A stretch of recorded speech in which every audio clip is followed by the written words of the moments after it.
भगवान की वंदना सभी देवता कर रहे हैं कि प्रभु आपका अवतार हो जाए। इतना अधर्म बढ़ गया है, दुष्ट कंस ने इतना अधर्म मचाया हुआ है। न कहीं पूजा होना देता है, न कहीं यज्ञ होने देता है, न कहीं अनुष्ठान होने देता है, न संतों को, न ब्राह्मणों को, न साधु को, न साधकों को कोई साधना करने नहीं देता। जहाँ भी उसको मालूम पड़े कहीं यज्ञ हो रहा है, जाओ विध्वंस करो, कहीं ऋषि मुनि साधना कर रहे, जाओ उठा के लाओ। बस एक ही बात कहता है कि इस धरती का, इस लोक का मैं ही भगवान हूँ। ऐसी भाव उसके अंदर आ गया। क्योंकि देखो जब जीवन में पाप बढ़ता है, क्या हमारे जीवन में भी जब पाप बढ़ता है तो हमारे विचारों में ख्याल जो है ना गलत विचार आते हैं, नेगेटिव बात आती है। जब हमारे जीवन में, याद रखना, कभी भी ध्यान रखना, हमारे अंदर यदि कोई पाप वृत्ति बढ़ गई, लोभ बढ़ गया, लोभ बढ़ेगा तो पाप बढ़ेगा, पाप बढ़ेगा तो वृत्तियां गलत दिशा की ओर जाएंगे, हमारा सोच गलत हो जाएगा, हमारे नाना प्रकार के तनाव बढ़ जाएंगे, नाना प्रकार की विकृतियां हमारे दिमाग में बैठ जाएंगे और हम नेगेटिव वस्तुओं पर ज्यादा ध्यान देंगे। तो जब हमारे अंदर पुण्य की वृद्धि होती है, जब छोटे छोटे सत्कर्मों से जब पुण्य की वृद्धि होती है तो हमारा मन बिल्कुल पवित्र हो जाएगा, भाव पवित्र हो जाएंगे और हमें अच्छे कार्य करने का मन करेगा।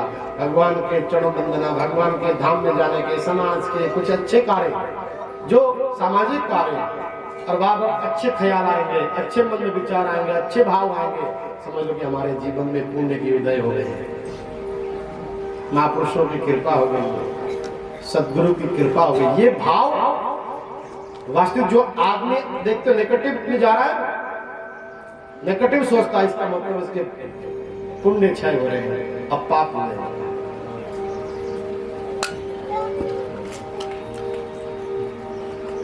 कंस ने इतना उद्यम मचाया हुआ, इतना पाप बढ़ गया है कि देवता भी प्रार्थना करते हैं, सत्यव्रतम सत्य परम सत्यम सत्यस्य योनिं निहितं च सत्ये सत्यस्य सत्यात् सत्यनेत्रं सत्यात्मकं त्वां शरणं प्रपन्नः। जो सत्य है परमात्मा ध्यान रखना। और जब तक देखो सत्य, कभी सत्य को छुपाया नहीं जा सकता। हजारों झूठ, हजारों छल, हजारों कपट भी करे तो एक सत्य को झुठलाया नहीं जा सकता। हजारों बादल घेर ले लेकिन सूर्य को कोई छुपा सकता है?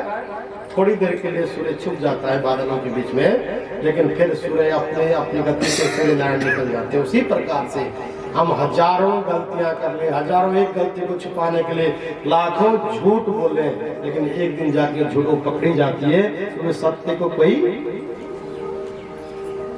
छुपा नहीं सकता।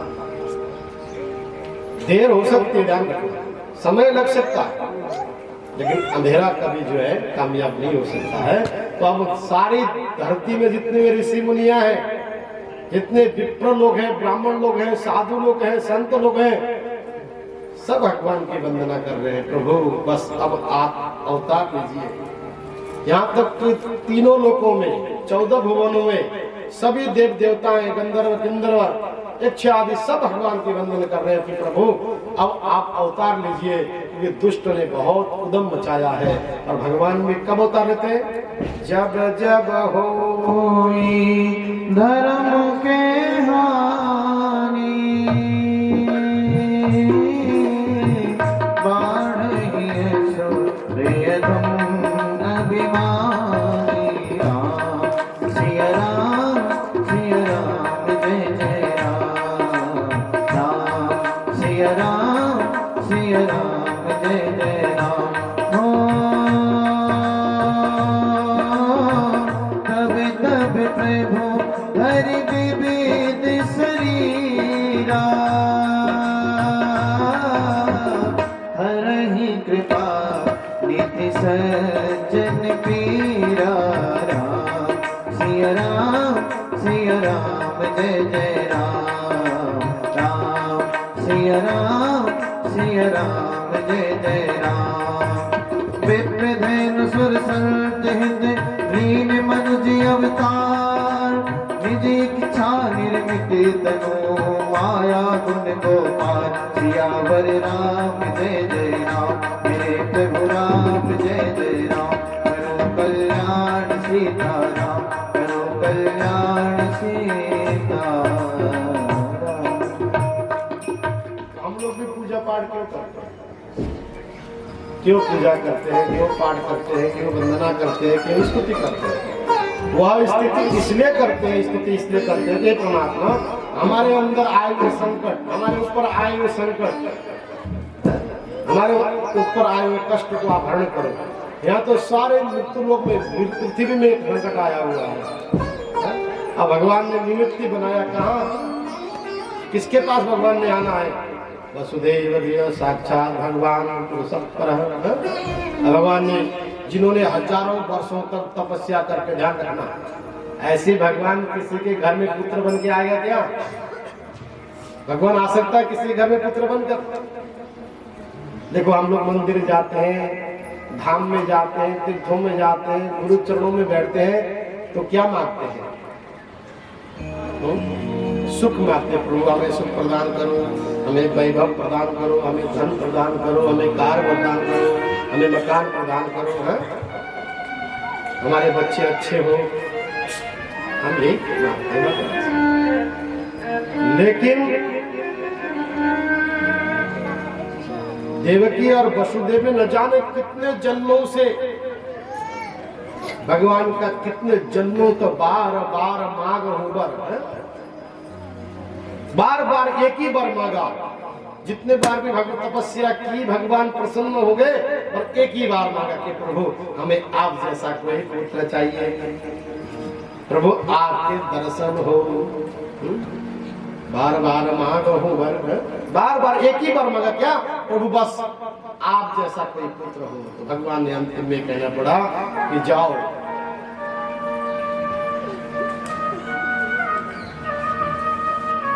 जब मैं आऊंगा द्वापर में, तुम वसुदेव और देवकी बन के आना, फिर मैं तुम्हारे गर्भ से तुम्हारा बालक, तुम्हारा पुत्र बनकर आऊंगा। इसलिए कहा साक्षात भगवान आज वसुदेव के घर में, वसुदेव के गोद में, वसुदेव के काक से है, और देवकी के गर्भ से जन्म ले रहे हैं। भगवान का जन्म हुआ, बोले बाल कृष्ण भगवान, भगवान ने अवतारित हो गए, भगवान ने जन्म ले लिया। अब इधर दुष्ट कंस ने पूरे इतने सैनिक लगाया हुआ है उस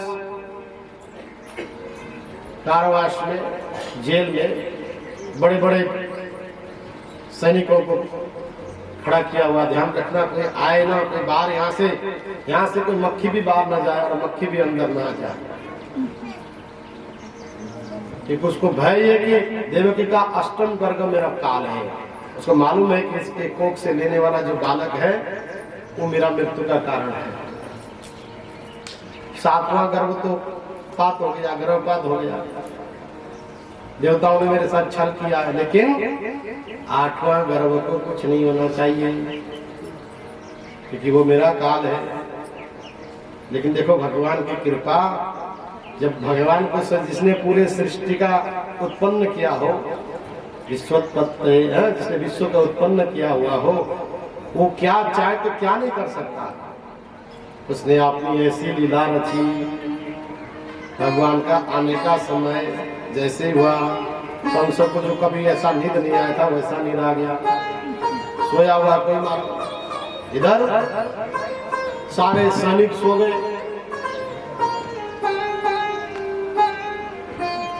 भादों का महीना है, महीना कौन सा है? और भादों में कैसी बरसात होती है? भादों का महीना है, कृष्ण पक्ष है, अंधेरा, रात्रि के ठीक 12 बजे है, रोहिणी नक्षत्र है, बादल फट रहे, मेघ गरज रहे, मेघ गरज रहे, बादल फट रहे, और बरसात ऐसे हो रही है जैसे अनागार, ऐसे बरसात हो रही है जैसे हमेशा सावन और भादों में होता है कि नहीं होता है। और जितने सैनिक थे सब सोए हुए ऐसे सो गए जो कभी ऐसा निद्र नहीं आया। और देखते देखते वो इतना मोटा ताला लगाया था, ताला खुल गया और वहां इतनी सुंदर एक पत्थरों से बनी हुई एक टोकरी भगवान गिरा। देखो तो सारा माया ने व्यवस्था पहले ही किया हुआ है। और भगवान ने आकाशवाणी में कहा, हे वसुदेव जल्दी करो,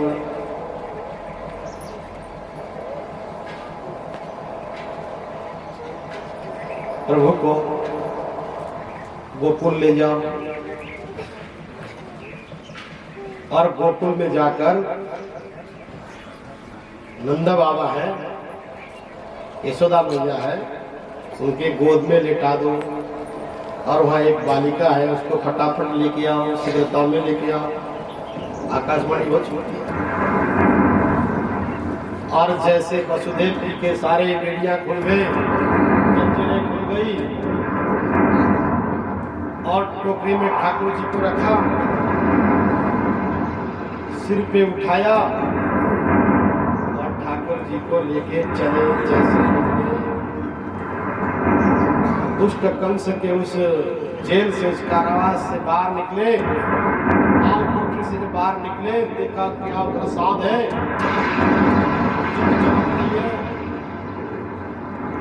बादल फट रहे हैं, मेघ गरज रहा है। तो वो प्रभु टोकरी में विद्यमान है, मुंदा मुंदा मुस्कुरा रहे हैं। स्वर्ग से अप्सराओं ने, देवताओं ने, ब्रह्मा विष्णु महेश ने पुष्पों की पुष्टा की, नगाड़े बजने लगे, संकट ध्वनि हुई। और प्रभु को लेकर वसुदेव जी महाराज जा रहे हैं। जाते जाते बीच में यमुना जी है, यमुना नदी है। और यमुना जी का जल बड़ा खारा होता है,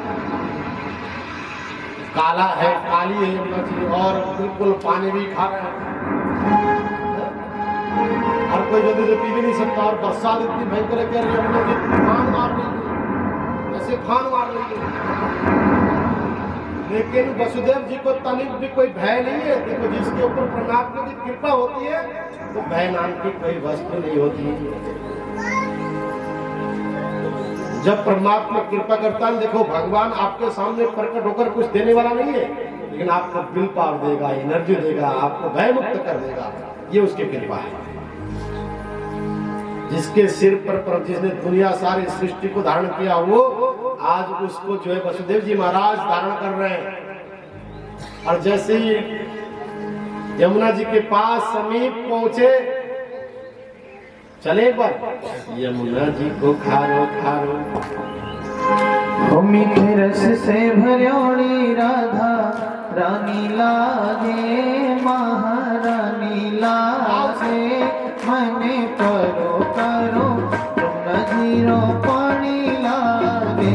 मीठे रस से भर्योड़ी राधा रानी लागे, महारानी लागे।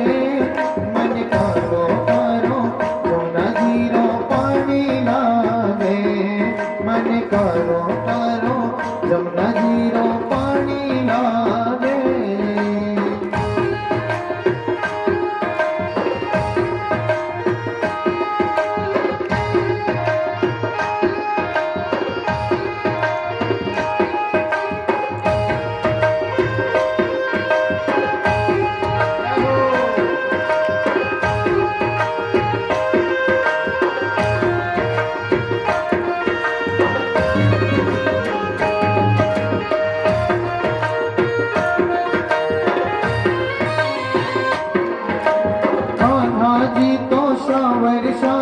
राधा गोरी गोरी, कान्हा जी तो सावर सावर राधा गोरी गोरी। वृंदावन में धूम मचा